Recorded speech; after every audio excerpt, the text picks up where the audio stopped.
अस्सलाम वालेकुम रहमतुल्लाहि व बरकातहू। नाज़रीन, मैं आज आपको एक ऐसे पुराने ओल्ड नात खान की का तारफ़ कराऊँगा जो बहुत प्यार वाले जी हैं और मेरे साथ काफ़ी अर्सा से ये जुड़े हुए हैं और बहुत ही पुराने नात खान हैं। मैं इन्हीं बुजुर्गान से ये सीखा है नात, बचपन का पढ़ रहा हूँ। मैं भी नात खान और लिखता भी हूँ, तो इन्हीं को देख कर मुझे शौक पैदा हुआ और मैंने लिखना शुरू किया। तो ये बहुत अच्छा कलाम पढ़ते हैं। पुराने नात खानों के जो कलाम हैं शायरों के, आदम चिश्ती, साइम चिश्ती, अजीज साहब हो गए, तो आज इनसे बात करते हैं। तो ये मेरे पास आए हुए हैं। ये मेरी खुशकिस्मती है कि आज ये मेरे पास बैठे हुए हैं। मुझे भी इनसे मिलने का शर्फ हासिल हुआ है। बाबा जी, आपने नात कब से शुरू की है? बाबा मोहम्मद शफी कादिर शाही साहब हैं ये जी। बहुत देर हो गई, मतलब 35-40 साल तो हो ही गए। ਸਾਡੇ ਬਾਅਦ ਸਾਲੇ तो माशाअल्लाह ਹੁੰਦੇ ਸੀ, ਉਹਨਾਂ को भी सुनते रहे। फिर सानू शौक पैदा, फिर ਤੁਹਾਨੂੰ पैदा हो गया। हाँ जी जी जी ਤੇ ਉੱਥੇ ਆਏ ਇੱਥੋਂ ਅਕੈਡਮੀ ਬਣਾਈ ਛੋਟੀ ਜੀ ਪਿੱਪਲ ਦੇ ਸਾਹਮਣੇ ਮੁਜ਼ੱਫਰ ਕਾਨੂੰਨੀ। जी जी ਉੱਥੇ ਫਿਰ ਰਿਹਰਸਲ ਕਰਦੇ ਰਹੇ ਅਸੀਂ ਰਾਤ ਨੂੰ 10 ਵਜੇ ਤੱਕ, ਕਦੀ 11 ਵਜੇ, ਕਦੀ 12 ਵਜੇ, कभी 2 भी बज जाने, कभी रात ही लंघ जानी। बिल्कुल इसी तरह। अच्छा बाबा जी, मैं भी पंजाबी में बात करूँगा आपके साथ।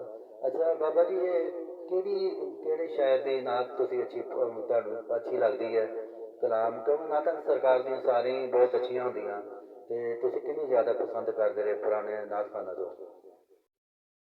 ਸਭ ਤੋਂ ਜ਼ਿਆਦਾ ਤੇ ਆਜ਼ਮ ਚਿਸ਼ਤੀ ਹੈ, ਉਹ ਤੋਂ ਥੱਲੇ ਹਜ਼ੂਰੀ ਸਾਹਿਬ, ਨਿਆਜੀ ਸਾਰੇ ਠੀਕ ਆ ਯਾਰ, ਇਹਨਾਂ 'ਚ ਕਮੀ ਤੇ ਕਿਸੇ 'ਚ ਨਹੀਂ। ਬਾਕੀ ਤਾਂ ਹੁਣ ਉੱਥੇ ਹੈ ਨਾ, ਇਹ ਤੇ ਆਜ਼ਮ ਸਾਹਿਬ ਜਿਹੜੇ ਹੈ ਤੇ ਸਮੁੰਦਰ ਹੈ ਨਾ, ਸਮੁੰਦਰ। ਤੇ ਮੈਂ ਬਹੁਤਾ ਕਲਾਮ ਜਿਹੜਾ ਮੇਰਾ ਉਸਤਾਦ ਸੀ ਬਾਬਾ ਨਗੀਨਾ, ਉਹ ਹੈਗਾ ਹਜ਼ੂਰੀ ਸਾਹਿਬ ਦਾ ਸ਼ਾਗਿਰਦ, ਤੇ ਅਸੀਂ ਉਹਦੇ ਸ਼ਾਗਿਰਦ ਹੋਏ ਹਾਂ।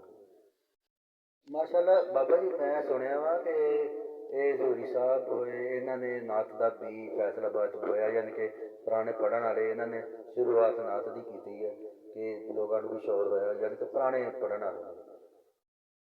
ਹਾਂਜੀ, ਫਿਰ ਇੱਦਾਂ ਹੀ ਹੈ ਜੀ, ਜੋ ਤੁਸੀਂ ਕਹਿਣ ਡਏ ਜੇ ਬਿਲਕੁਲ ਸਹੀ ਹੈ। ਤੇ ਹੁਣ ਮੈਂ ਤੁਹਾਨੂੰ ਕੋਈ ਕਲਾਮ ਕਹੋ ਤੇ ਸੁਣਾ ਦੇਣਾ। हाँ हाँ हाँ जी बाबा जी, इसलिए तो बैठे हैं, सुनाए। ਕਿਹੜਾ ਸੁਣਾਈਏ? ਜਿਹੜਾ ਵੀ ਤੁਹਾਨੂੰ ਅੱਛਾ ਲੱਗਦਾ ਸੁਣਾ ਦਿਓ। ਕਿਉਂਕਿ ਆਪਣਾ ਸਾਹਿਬ ਚਿਸ਼ਤੀ ਸਾਹਿਬ ਵੀ ਉਹ ਕਦੀ ਉਰਦੂ ਵਿੱਚ ਬੋਲਦੇ ਸੀ ਹੁੰਦੇ ਸੀ, ਕਦੀ ਪੰਜਾਬੀ। ਮਾਸ਼ਾਅੱਲਾ ਉਹ ਸਾਡੇ ਦਾਦਾ ਸਾਹਿਬ ਨੇ। ਤੇ ਜਮੀਲ ਚਿਸ਼ਤੀ ਸਾਹਿਬ ਬਹੁਤ ਅੱਛੀ ਪੰਜਾਬੀ ਲਿਖਦੇ ਨੇ, ਤੁਸੀਂ ਵੀ ਜਾਣਦੇ ਹੋ ਉਹਨਾਂ ਨੂੰ। ਤੇ ਮਾਸ਼ਾਅੱਲਾ ਉਹਨਾਂ ਦੇ ਕਲਾਮ ਵੀ ਚੱਲ ਰਹੇ, ਖਾਨ ਸਾਹਿਬ ਨੇ ਵੀ ਗਾਏ ਨੇ, ਹੋਰ ਵੀ ਕਈ ਇੰਡੀਆ 'ਚ ਵੀ ਆਪਣਾ ਸਿੱਖ ਭਾਈਆਂ ਨੇ ਵੀ ਗਾਏ ਨੇ। ਤੇ ਥੋੜ੍ਹੇ ਦਿਨ ਹੋਏ ਮੇਰੀ ਮੁਲਾਕਾਤ ਉਹਨਾਂ ਨਾਲ ਹੋਈ, ਤੇ ਇੱਕ ਵਟਸਐਪ 'ਤੇ ਮੈਨੂੰ ਉਹਨਾਂ ਨੇ ਆਪਣੀ ਇੱਕ ਵੀਡੀਓ ਵੀ ਭੇਜੀ। ਤੇ ਉਹ ਵੀ ਯਾਨੀ ਕਿ ਨਾ ਅੱਛੀ ਪੰਜਾਬੀ ਲਿਖਦੇ ਨੇ, ਤੇ ਤੁਸੀਂ ਵੀ ਜਾਣਦੇ ਹੋ ਉਹਨਾਂ ਨੂੰ। ਤੇ ਸੁਣਾਓ ਕਲਾਮ, ਕਿਹਦਾ ਕਲਾਮ ਸੁਣਾਈਏ? ਜਿਹੜਾ ਤੁਹਾਨੂੰ ਅੱਛਾ ਲੱਗਦਾ ਸੁਣਾ ਦਿਓ। ਜੀ ਸਾਹਿਬ ਦਾ ਨਾ ਆਦਾ ਛੋਟੀ ਜਿਹੀ ਨਾਤ ਹੋਇਆ ਤਾਂ ਹਾਂਜੀ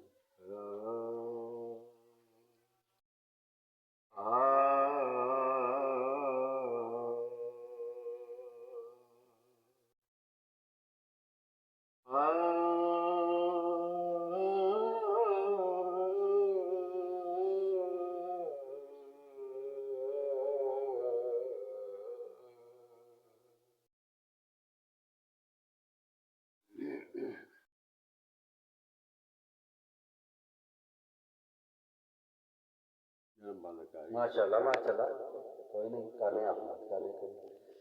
तो बहुत अच्छी माशाल्लाह आवाज़ है, बहुत अच्छा। उम्र का आपकी तकाजा है ना, तो जिसकी वजह से कुछ चीज़ें जहन से निकल भी जाती हैं। ज़रूरी साहब का कलाम कह रहे थे बाबा जी आप, या न्याजी साहब का हो जाए? नियाजी साहब का पढ़ देते थे। हाँ चलो, न्याजी साहब का, अब्दुल न्याजी साहब हमारे हैदराबाद के बड़े अच्छे नात बजाए थे। ਇਹ ਸਭ ਤੋਂ ਪਹਿਲੀ ਨਾਤ ਜਿਹੜੀ ਇਹਨਾਂ ਨੇ ਨਿਆਜੀ ਸਾਹਿਬ ਦੀ ਸੀ ਜੀ, ਜਦੋਂ ਮੈਂ ਚਾਲੂ ਹੋਇਆ ਜੀ। ਅੱਖੀ ਸੋਹਣੇ ਨੂੰ ਐਵਾਏ ਨੀ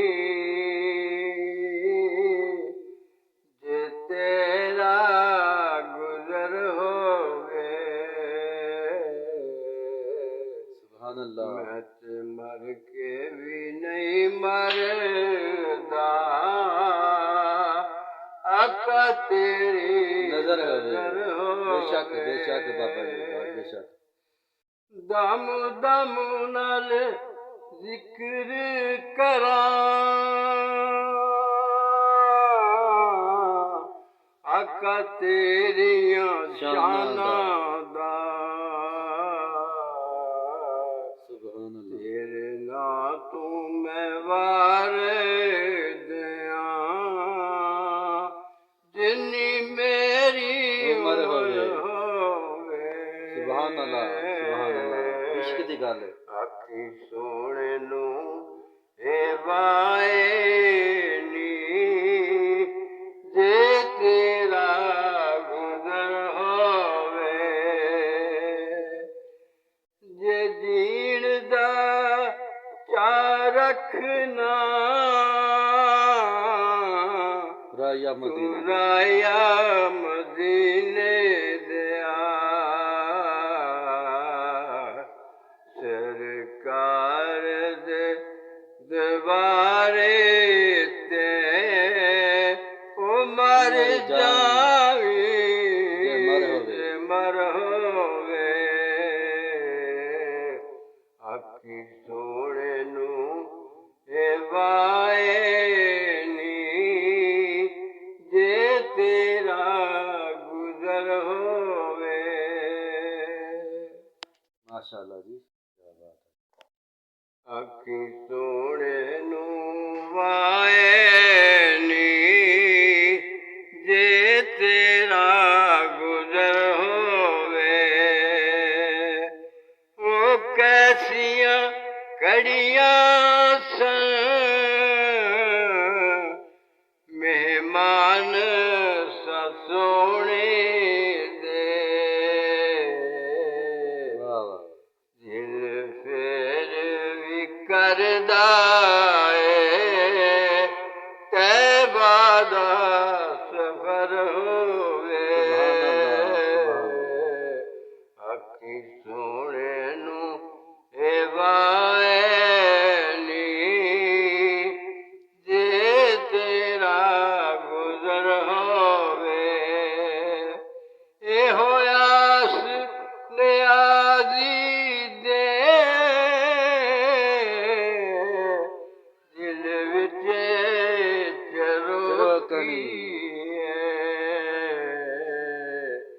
सरकार दे शहर अंदर किते मेरी अल्लाह अल्लाह सुभान अल्लाह जी बाबा जी सरकार दे अल्लाह देश अंदर किते मेरी कबर होवे आखी सोने नू हे वाए नी जे तेरा गुजर होवे माशाअल्लाह जी ये बुजुर्ग नाथ खान थे बाबा मोहम्मद शफी साहब कादरी शाही ये आशिकान रसूल है आवाज में दर्द सोज ये आशिक रसूल की निशानी है तो सामीन इंशाअल्लाह ताला नेक्स्ट वीडियो तक के लिए आपसे जा चाहेंगे तो फिर जब मौका मिलेगा फिर आपको और भी वीडियो हम भेजते रहेंगे तो तब तक के लिए अपना ख्याल रखिएगा अल्लाह हाफिज़